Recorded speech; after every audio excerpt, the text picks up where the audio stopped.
16 सोमवारची कहाणी. आटपाट नगर होतं. त्या नगरात एक महादेवाचं देऊळ होतं.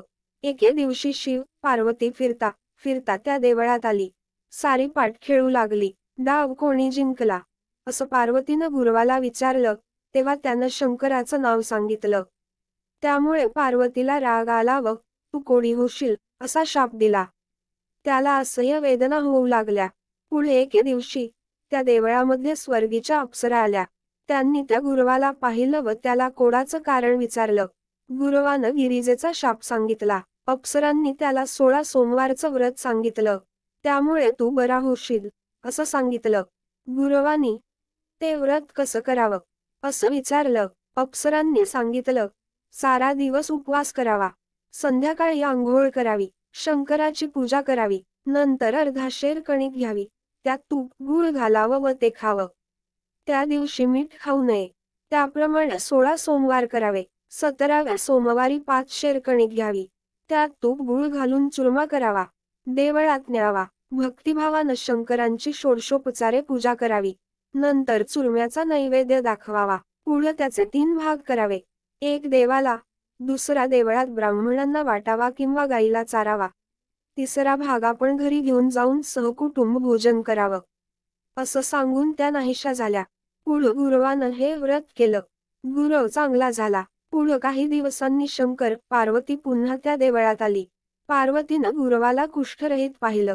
तिनं विचारलं तेव्हा आपण 16 सोमवाराचं व्रत केलं, त्यामुळे हे घडलं असं सांगितलं. पार्वतीला आश्चर्य वाटलं.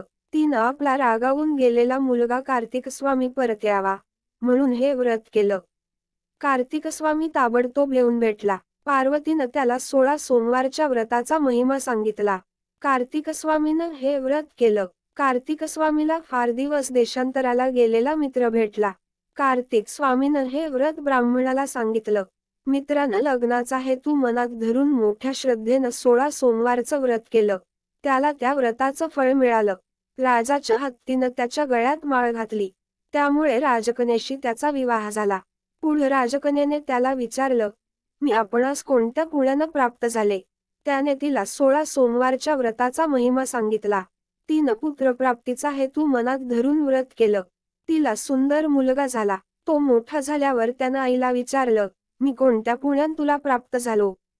तिनं त्याला व्रताचा महिमा सांगितला. त्यानं राज्यप्राप्तीची इच्छा मनात धरून ते व्रत केलं. एका नगरात आला असता तेथील राजानं आपली मुलगी व राज्यही दिलं. इतकं होत आहे, तो ब्राह्मणाचा 17वा सोमवार आला.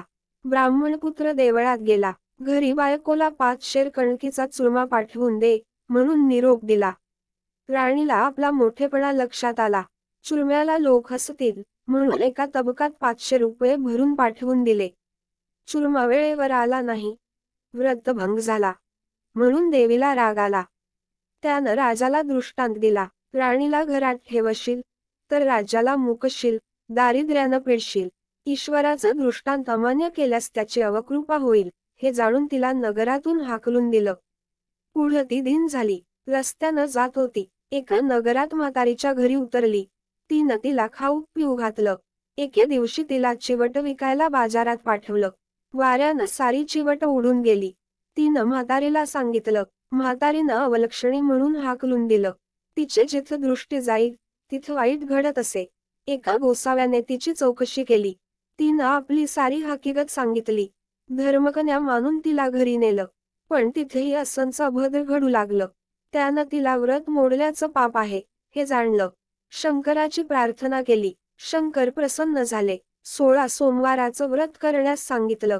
पुढं गोसाव्यानं तिच्याकडून 16 सोमवाराचं व्रत करविलं.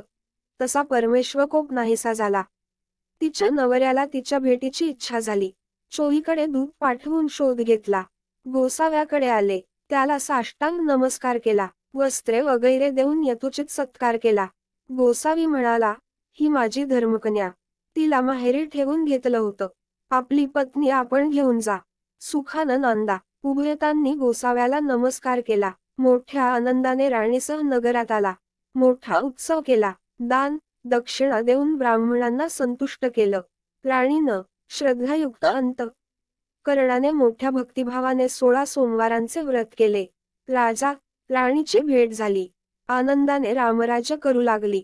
तसे आपण शंकराला प्रसन्न करून रामराज्य करूया. ही 60 उत्तरांची कहाणी. 5 उत्तरी. देवा, ब्राह्मणांचे द्वारी, गाईचे गोठीत, पिंपळाचे पारी सुफळ संपूर्ण.